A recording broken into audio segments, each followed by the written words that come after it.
Irmãos e irmãs, vamos a mais um momento da nossa liturgia da palavra nos meus endereços telemáticos. Nós temos o blog repórterpaulomaciel.blogspot.com, temos o facebook.com/Paulo Maciel da Rádio. Se você colocar Paulo Roberto Maciel Maciel, vai chegar aos meus endereços eletrônicos. Vai lá então e acessa, né? Acessa meus endereços eletrônicos, que você vai ter todas as informações sobre a liturgia e de uma forma antecipada, porque a minha intenção é evangelizar.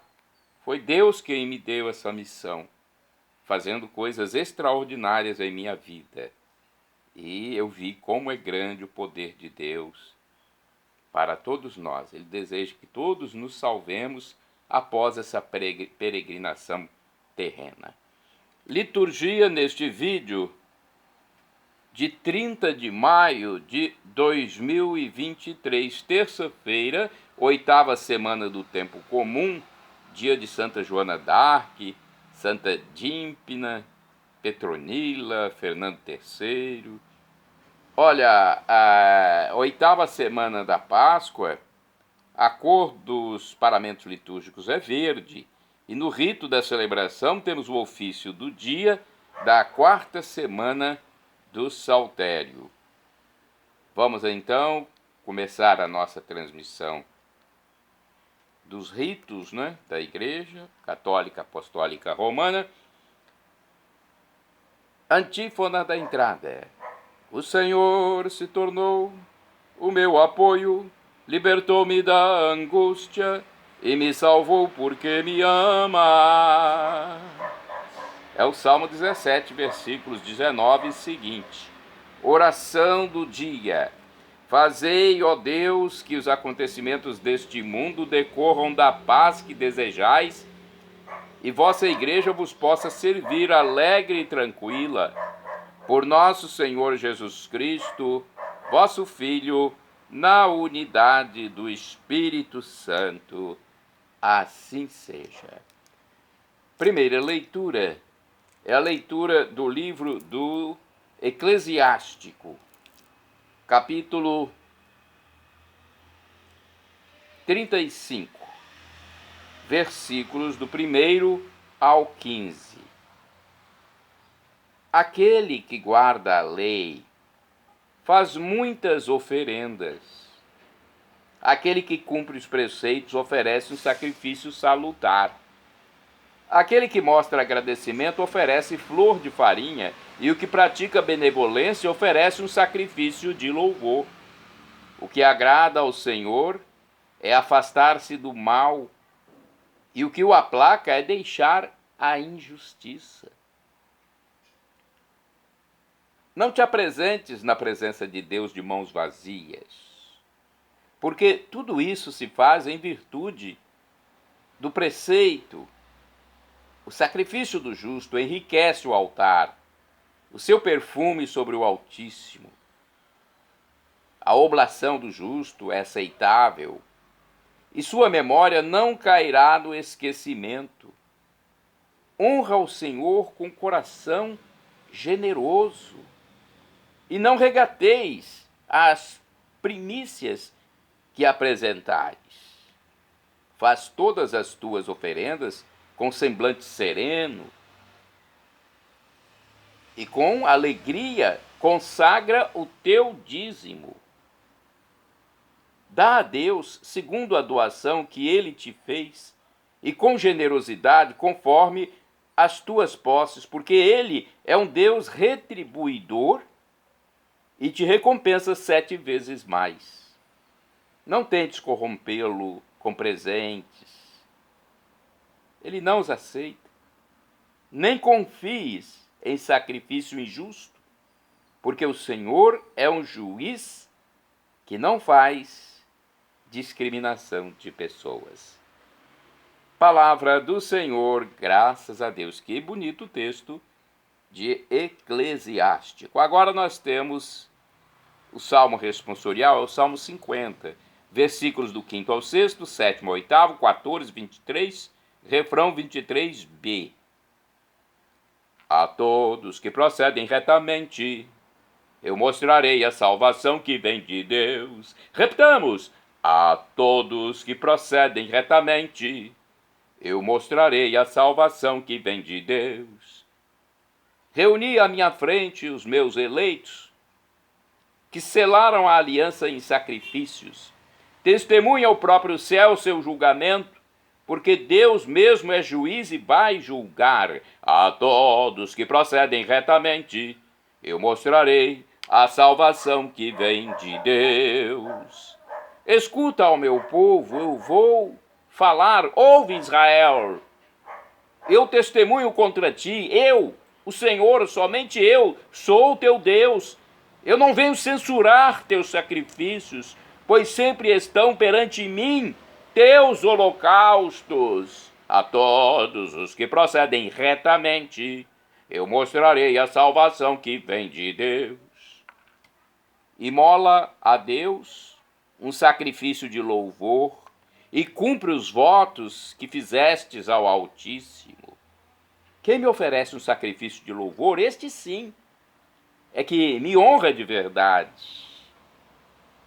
A todo homem que procede retamente, eu mostrarei a salvação que vem de Deus. A todos que procedem retamente, eu mostrarei a salvação que vem de Deus. Repitamos: a todos que procedem retamente, eu mostrarei a salvação que vem de Deus. Agora a aclamação ao Santo Evangelho, com um trecho de Mateus 11, versículo 25.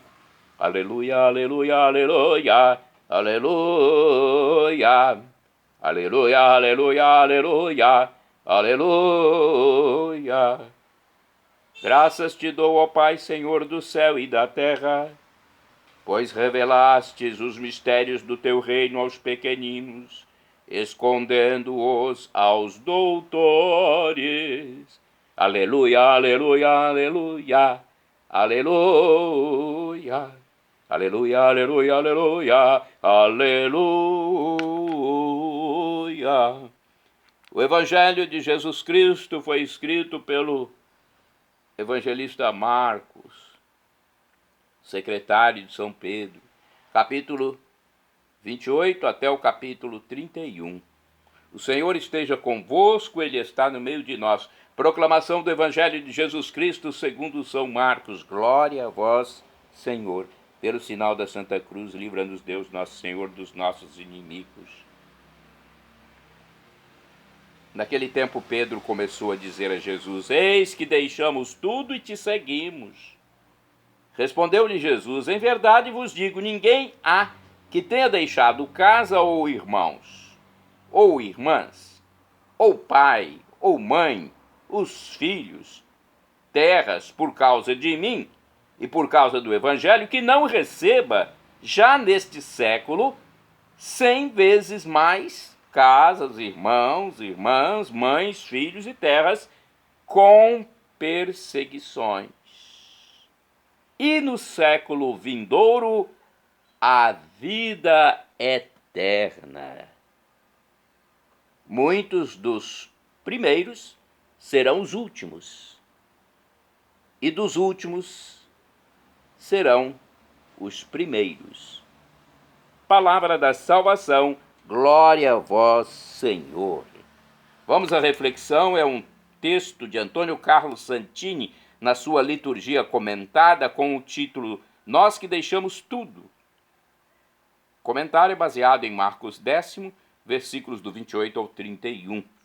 Vejamos o que diz Santini, cujo e-mail é santini@novaalianca.com.br. Não se pode deixar de admirar a habilidade de um bom comerciante, um negociante. A capacidade de pechinchar mostrada por Abraão, conforme Gênesis capítulo 18 e versículos 23 e seguintes, ou a esperteza de Jacó, conforme Gênesis capítulo 30 e versículos 37 e seguintes. Mas a sabedoria de Pedro vai muito além. Ele e seus companheiros deixaram tudo e, em troca, obtiveram o próprio Jesus. Uma rápida olhadela na história da igreja nos mostrará uma incontável multidão de homens e mulheres que puseram em um prato de balança os bens materiais, as glórias do mundo, os louros militares, os títulos de nobreza, os prazeres da carne, e avaliaram que o outro lado pesava mais, o próprio Cristo.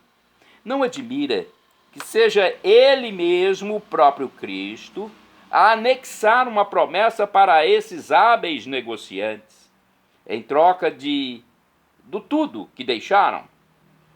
100 vezes mais casas, irmãos, mães, filhos, terras, com perseguições. E no século vindouro, a vida eterna. Esta que eu quero, você quer também, eu tenho certeza. Você que está acompanhando a liturgia, a oração, a palavra de Deus. As coisas deste mundo passageiro, amplamente superadas pelos horizontes da eternidade, claro que uso a expressão negociantes em tom jocoso. Eles não faziam negócio, eles eram apaixonados. E um apaixonado não mede seus gestos, vai ao extremo. Seja o martírio dos padres mexicanos, perseguidos pelo governo maçônico dos anos 30, seja o martírio diário da freira que cuida dos leprosos, da tia que acolhe a criança da creche como se fossem filhos, da professora que insiste em alfabetizar sem desistir por causa de baixo salário. Ainda hoje, boa parte da sociedade não entende o sentido do celibato dos padres. E das pessoas também, consagradas, pois não se tem a experiência de uma entrega totalizante a qualquer objetivo ou ideal, vivendo sempre a meia força, pesando e medindo cada esforço, cada sacrifício, incapaz de se apaixonar. Claro que, se nós fecharmos a possibilidade de uma entrega plena, totalizadora, sem reservas, também fechamos a porta para as consolações do Espírito, para as inspirações do alto, para a plena realização de nossas pessoas.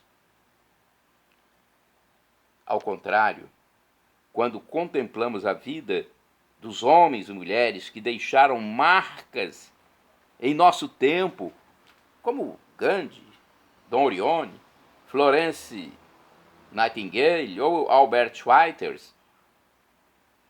verificamos o mesmo ponto de convergência, a decisão de sacrificar tudo por uma vocação assumida em plenitude. Aos olhos do mundo, eles viveram uma perda, uma mutilação. Aos olhos de Deus, eles elevaram ao ponto mais alto a essência do ser humano, trocar tudo pelo amor. Irmãos e irmãs, orai sem cessar. As torrentes não poderiam extinguir o amor. Cântico dos Cânticos, capítulo 8, versículo 7. Agora vamos ao santo do dia. Eu pesquisei no site do Vaticano e no site revista.arautos.org. Primeiro santo do dia 30 de maio, São Fernando III, rei de Castela. Com a reunificação dos reinos de Castela e León, Fernando tornou-se rei em 1217. Era conhecido como conquistador de Andaluzia, por ter libertado Sevilha e Córdoba dos sarracenos. Construiu a Catedral de Burgos e ampliou a Universidade de Salamanca. Foi canonizado pelo Papa Clemente X em 1671. Outro santo, Santa Joana d'Arc, virgem. Joana d'Arc é santa do dia 30 de maio. Joana d'Arc foi uma jovem que restituiu a honra à coroa da França e morreu acusada falsamente de heresia. Esta é a dramática história desta santa que, tendo sido queimada em uma fogueira em 1431, guiou o exército para libertar Orleans das mãos dos britânicos por uma imperiosa missão divina. Joana d'Arc é representada sobre um cavalo com uma enorme armadura. Então, é a representação dela. Armadura de ferro, inclusive, quase que esmagando a sua figura franzina. Ou então ela é representada também amarrada em uma coluna enquanto as chamas e a fumaça a consomem. Há 600 anos. São estes os seus dois ícones. Uma guerreira vitoriosa e uma bruxa moribunda. Nestas duas imagens estão condensados os seus 19 anos de vida. A menina, nascida em 6 de janeiro de 1412, em Domremy, nordeste da França, que ajuda sua família em casa e nos campos, mal conseguindo rezar, foi aquela que, aos 13 anos de idade, ouviu vozes do céu e se sentiu envolvida em grande projeto, livrar a França e proclamar Carlos VII, rei da França. Esta missão foi-lhe incumbida, disse Joana d'Arc, primeiro aos pais e depois às autoridades, pelas vozes do arcanjo Miguel, de Catarina de Alexandria e de Margarida de Antioquia, que ela ouviu claramente. Tais vozes foram logo criticadas como brincadeiras de uma analfabeta de olhos esbugalhados. Porém, quando aquela jovem de 17 anos, que fugiu de casa, predisse com exatidão uma derrota da França contra os invasores britânicos, as suas fantasias, entre aspas, adquiriram maior valor. Ao ser examinada por alguns teólogos que a interrogaram sobre a sua fé, Joana foi posta à frente de um exército que marchou para Orleans e a circundou. Em apenas 8 dias, aconteceu um prodígio em termos militares. Os ingleses foram várias vezes derrotados na batalha, onde a audácia da donzela foi incomparável. Orleans foi libertada e em 17 de julho de 1429 atingiu o auge da sua glória. Carlos VII, coroado em Reims, e ao seu lado Joana d'Arc com seu estandarte. No entanto, duas forças opostas e similares conspiram contra a donzela. De um lado, os ingleses, que não aceitavam ser derrotados por uma jovem; de outro, os próprios franceses, generais e clérigos, que não queriam ser suplantados pelo mesmo motivo. Por isso, enquanto Joana d'Arc guiava a libertação de Compiègne, a ponte levadiça foi levantada antes que ela pudesse se livrar. Assim, a jovem foi capturada pelos borgonheses e era o dia 23 de maio de 1430. Após 2 dias, a Universidade de Paris pediu aos membros da Inquisição que a jovem fosse julgada por feitiçaria. Carlos VII fez bem pouco para libertá-la. E no dia 21 de novembro, Joana d'Arc foi entregue aos ingleses. O processo começou em Rouen, em 9 de janeiro de 1431. Cerca de 50 homens, entre os mais cultos da França e da Inglaterra, julgaram a donzela, a jovem Joana d'Arc. Bispos, advogados eclesiásticos, prelados de vários níveis fizeram-lhe uma interrogação pormenorizada sobre as acusações de imputação, idolatria, cisma, apostasia. A sua fé, suas roupas masculinas, as misteriosas vozes foram objeto de duras acusações e falsas reconstruções, às quais Joana, quase sem nenhuma instrução, respondeu com coragem e precisão. Perguntaram-lhe, entre outras coisas, se ela estava na graça de Deus. Respondeu: se eu estiver, Deus me protegerá; se não estiver, que Deus me permita tê-la, pois prefiro morrer a não estar na graça de Deus. Olha que declaração linda. O julgamento de Joana d'Arc terminou no dia 24 de março. A heroína da França Foi considerada uma herege e devia morrer. Assim, em 30 de maio de 1431, ela foi obrigada a subir na fogueira preparada na praça de Vieux-Marché, em Rouen, onde morreu queimada viva, com os olhos fixos na grande cruz que o frade Isambard de la Pierre havia trazido para ela. A igreja reabilitou solenemente Joana d'Arc em 1456. Pio X a beatificou em 1910 e 10 anos depois Bento XV a canonizou. Olha, gente, que coisa, hein? Ela foi vítima de injustiça, mas foi reabilitada. Outro santo do dia 30 de maio, Santa Petronila, conforme a Passio dos Santos Nereu e Aquileu. Santa Petronila seria filha do apóstolo Pedro. As fontes não concordam entre si, mas certamente teria sofrido martírio no século IV e enterrada no cemitério de Domitila. Seus restos mortais foram transladados para São Pedro em 757. Outro santo de 30 de maio, Santa Dínfina ou Dínfina. Santa Dínfina, celebrada pelo martirológio romano no dia 30 de maio, é considerada a santa padroeira das pessoas com distúrbios mentais e neurológicos, dos lugares de curas e profissionais médicos que cuidam deste tipo de pacientes, mas também das mulheres vítimas de incesto e violência.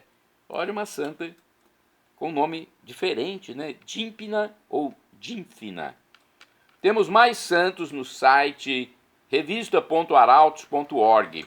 Santos Basílio e Emília, dos anos 349 e 372. Casal virtuoso da Capadócia, atual Turquia, instruiu no caminho da perfeição seus 10 filhos, dos quais 4 são venerados nos altares: São Basílio Magno, São Gregório de Nisa, São Pedro de Sebaste e Santa Macrina.